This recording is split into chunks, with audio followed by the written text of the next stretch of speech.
चलिए स्टार्ट करते हैं। तो मैं आज आपको बताने वाला हूँ कि इंजीनियरिंग से रिलेटेड कोई भी नॉलेज जो इंजीनियर को ही पता होती है, अगर नहीं भी पता तो मैं आज आपको बताने जा रहा हूँ। ये आपके लिए बहुत ही महत्वपूर्ण जानकारी होगी, बहुत ही महत्वपूर्ण नॉलेज होगी, जो सिविल से रिलेटेड हैं, जो मैकेनिकल से रिलेटेड हैं, जहाँ पे स्टील गार्डर का काम किया जाता है, फैब्रिकेशन का काम होता है, ब्रिज का काम होता है, रेलवे के पर्पस में यूज होता है। सबसे ज़्यादा इम्पोर्टेंस ये है कि इसको फैब्रिकेट कैसे करते हैं, फैब्रिकेशन के लिए इसकी क्या गाइडलाइन है, उस गाइडलाइन को कहाँ से फॉलो करते हैं, ये साइज के बारे में हम आज बात करेंगे। तो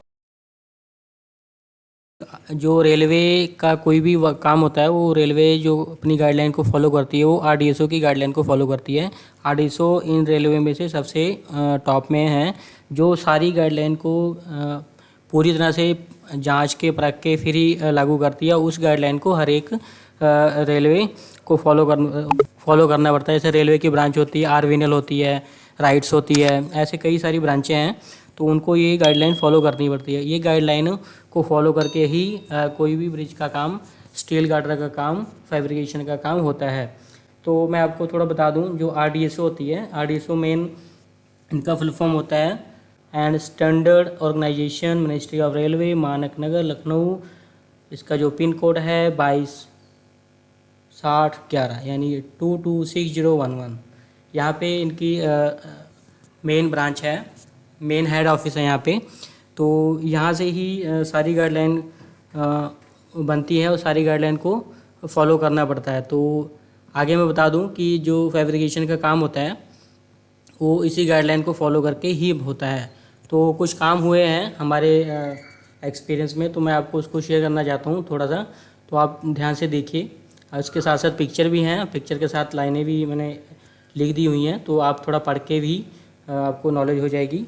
और ये जो लिखी हुई हैं नॉलेज, ये डायरेक्टली जो गाइडलाइन होती है इनकी आरडीएसओ वाली, उसी के बेस पे ही काम होता है, वही ही हैं। तो आप ज़्यादा प्रॉपर तरीके से इसको समझ पाएंगे। सिर्फ मैंने मेन पॉइंट ही इसमें दिया हुआ है, बाकी आप मैं इसको आपको दिखा रहा हूँ। बाकी जो इसकी गाइडलाइन है मैं इसमें नीचे लिंक में डाल दूंगा, तो वहाँ से आप इसको डाउनलोड करके प्रॉपर तरीके से आप अच्छी तरह से इसको पढ़ के अपना नॉलेज कंप्लीट कर सकते हैं। तो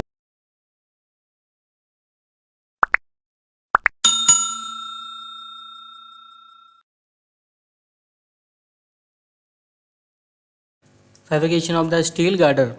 The fabrication of steel girder bridges in being done by various railway workshop as well as through trade. The fabrication is governed by the provision of number 1 पे है Indian railway standard specification for the fabrication and erection of steel girder, bridges, locomotive turn tables and जो इसका code है B1 2001। दूसरा है Indian railway standard code of practice of the metal arc welding for the structure steel bridges carrying rail cum road and pedestrian. मतलब ये दो इनकी प्रोविजनें हैं जो इसको फॉलो करके रेलवे का काम होता है सारे। तो आगे हम देखते हैं कि आइटम रिक्वायरिंग अटेंशन और field workshop engineer during the fabrication of the steel girder,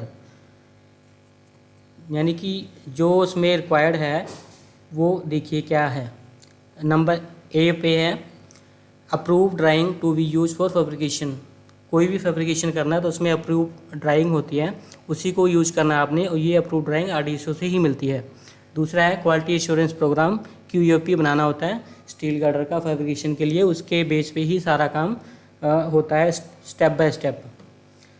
सी है इसका scrutiny and approval of welding procedure, ये होता है final approval to be done by RDSO. Welding procedure qualification record, मतलब जो भी वेल्डर होता है उसके वो वेल्ड क्वालिफाई होना चाहिए, उसका एक्सपीरियंस बढ़िया होना चाहिए, काम किया होना चाहिए, उसी को ही रेलवे फॉलो करती है, उनको ही मतलब प्रियोरिटी देती है कि ये काम करने लायक हैं। ई में है raw material and gauge certification, यानी आपका कोई रॉ मटेरियल आया तो उसके इंस्पेक्शन होते हैं, कैसे होते हैं उसके अलग अलग यहाँ पे दिया होता है। उसके रॉ मटेरियल को ये NABL लैब में भेजते हैं। जो NABL लैब जो होता है, NABL से अप्रूव्ड होता है, उस लैब में ये टेस्टिंग के लिए भेजते हैं। बाकायदा उनका ये टेस्ट सर्टिफिकेट भी देखते हैं जहाँ पे ये लैब पे भेजते हैं, तब ये टेस्ट रिपोर्ट को वेरीफाई मानते हैं कि हाँ इनको ये रिपोर्टें आती होंगी टेस्ट करनी। उसके बाद अगला है item requiring attention after fabrication of girder. Welding and workshop engineer should be ensure that, यानी कि जो भी वर्कशॉप में फील्ड इंजीनियर हैं, जो वर्कशॉप के इंजीनियर हैं, उन्होंने जो भी काम किया हुआ है वो इंश्योर करें कि जो उन्होंने काम किया है as per dimension, as per कुछ भी एज पर जो अप्रूव ड्राइंग के बेस पे है उसी के बेस पे उन्होंने काम किया है और सही है। इसको करने के बाद में अगला स्टेप आ जाता है, ये मैं आपको पिक्चर में भी दिखा रहा हूँ साथ साथ में ताकि आपको पता लगे। इसके बाद में मैं आपको मेंबर भी बता दूँ, यहाँ पे जो नीचे वाला ये है इसको बॉटम कहते हैं, बॉटम है, और जो ये वाला लगा हुआ है इसको स्ट्रेंजर कहते हैं।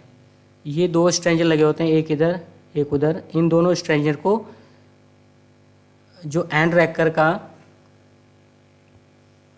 क्रॉस गार्डर है, जो एंड रैकर का क्रॉस गार्डर है उसके साथ ये जुड़ता है, और जो इन दोनों के बीच में ये क्रॉस गार्डर बॉटम होता है वो टॉप होता है, जो मैंने ये ऊपर वाला बताया था, ये वाला टॉप क्रॉस गार्डर। तो ऐसे सारे इसके वो हैं। और ये फैब्रिकेशन कंप्लीट करने के बाद में एक जगह पे इसको ट्रायल असेंबल किया जाता है, जैसे मैंने आपको ये ड्राइंग में दिखाया हुआ है। इनका ये नीचे बॉटम कोड, इसके बीच में मैंने सिर्फ आपको साइड व्यू दिखाया हुआ है। इसमें ऐसे ही लिया होता है इनको, ये जो साइड नीचे वाली लाइन आपको जा रही है कैम्बर में होती है, तो जिस कैम्बर में इन्होंने अप्रूव ड्राइंग बनाई होगी उसी ड्राइंग के बेस पे इन्होंने इरेक्शन का काम किया होगा वर्कशॉप में। उसके बाद में जो ये फिर यहाँ पे जो साइड पे उसको पूरा कंप्लीट कर लेते हैं, तो साइड पे ले आके उसको जोड़ते हैं उस मेंबर को सारे को स्टेप बाय स्टेप, ताकि उसमें कोई कमी तो नहीं रह गई है, अगर रह गई है तो उसको रेक्टिफाई करना है। तो ये जब प्रोसेस करते हैं तो इसको ट्रायल असेंबल कहते हैं। जब ये ट्रायल असेंबल होता है तो RDSO से एक ऑफिसर आता है जो इसको अपनी निगरानी में चेक करता है, इसके सारे डिमेंशनिंग, इसके एलोंगेशन, इसके लेंथ, इसकी विड्थ, इसके कैम्बर, मतलब प्रॉपर सारे तरीके से इनकी जो चेकलिस्ट होती है वो चेकलिस्ट के हिसाब से अपने सारे डिमेंशन चेक करते हैं। फिर ये इंश्योर करते हैं कि हाँ आपका किया हुआ काम सही है, आगे आप फर्दर जा सकते हैं। तो इसका साइड व्यू है जो मैं आपको दिखा दूं, जैसे ये लॉन्ग साइड लंबे तरफ से साइड व्यू था, ये इस तरफ से जो था फ्रंट से, ये इसका फ्रंट वाला व्यू है। तो इसके बीच में ट्रेन निकलना है ऐसे। तो ये लखनऊ के RDSO हैं जो मैं आपको बता दूं, ये आए थे यहाँ पे चेक करने के लिए। तो अगला चेक करते हैं, जो मैंने आपको डिमेंशन बताई कि इसकी जो वर्टिकल की कितनी हाइट होनी चाहिए, 10, 500, 1 mm, ये सारे mm में होते हैं। और जो इसकी बॉटम है वो 7880 है।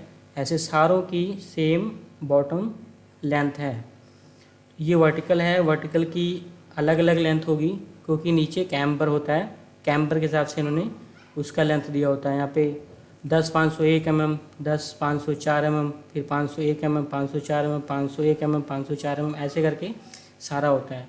ये एंड रैकर होता है, एंड रैकर का 13,154, 13,154 इधर से, 13,154 इधर से है। तो ये टॉप वाले हैं। ऐसे सारे स्टेज कंप्लीट होते हैं, ये बाई है। तो ऐसे ही ये सारा प्रोसेस कंप्लीट होने के बाद, जोड़ने के बाद इसको दूसरे तरीके से पुशिंग करके इसको वहाँ पे कर देते हैं। ये मैंने आपको शॉर्ट तरीके से बहुत जल्दी से समझा दिया, लेकिन ये अदरवाइज़ ये प्रोसीजर काफ़ी लंबा होता है, इसमें काफ़ी और भी सारे ऐड करने बाकी थे। तो अगर मैं सारा करता तो ये वीडियो बहुत ही ज़्यादा लंबा हो जाता, जो कि आपको देखने में काफ़ी दिक्कत होती है और किसी के पास टाइम भी इतना नहीं होता। तो मैंने आपको ये शॉर्ट फॉर्म में इतना समझा दिया। अगर आपको अच्छा लगता है तो आप हमें कमेंट कर सकते हैं, मैं इसको अलग से इसको पूरा डिटेल में पार्ट वाइज बना के आपके पास भेजूँगा। वैसे इतने में ही मैंने काफ़ी नॉलेज आपको दे दी है, आप इसको थोड़ा सा देखिए, ध्यान से इसको पढ़िए।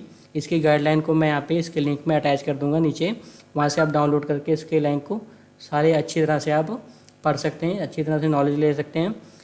ये मेन ज़्यादा ज़रूरी है जो सिविल इंजीनियर होते हैं या मैकेनिकल इंजीनियर होते हैं, जिनका फील्ड का काम होता है, और उनको ये ज़्यादा इंपॉर्टेंस होती है कि उनको ये नॉलेज होनी चाहिए कि ये किस बारे में नॉलेज है और कैसे काम करते हैं। जब तक किसी इंजीनियर को नॉलेज नहीं होगी उनका इम्पोर्टेंस मायने नहीं रखता। जब तक किसी को कुछ काम के बारे में ना पता हो उसकी वैल्यू नहीं होती। इसलिए मैं आपकी सहायता के लिए आया हूँ। आप ज़रूर ये नॉलेज देखिए, पढ़िए। अगर आपको इसमें कोई कमी लगती है तो हमें कमेंट करके बताइए, हम थोड़ा सा उसको और बढ़िया बनाएंगे।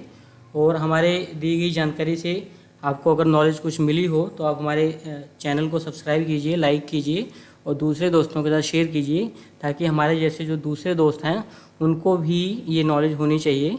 आज के वीडियो में इतना ही, बाकी दूसरा वीडियो मैं आपको अगले पार्ट में बनाऊंगा सेम इसी का, तो उसको आप देख के काफ़ी नॉलेज ले सकते हैं।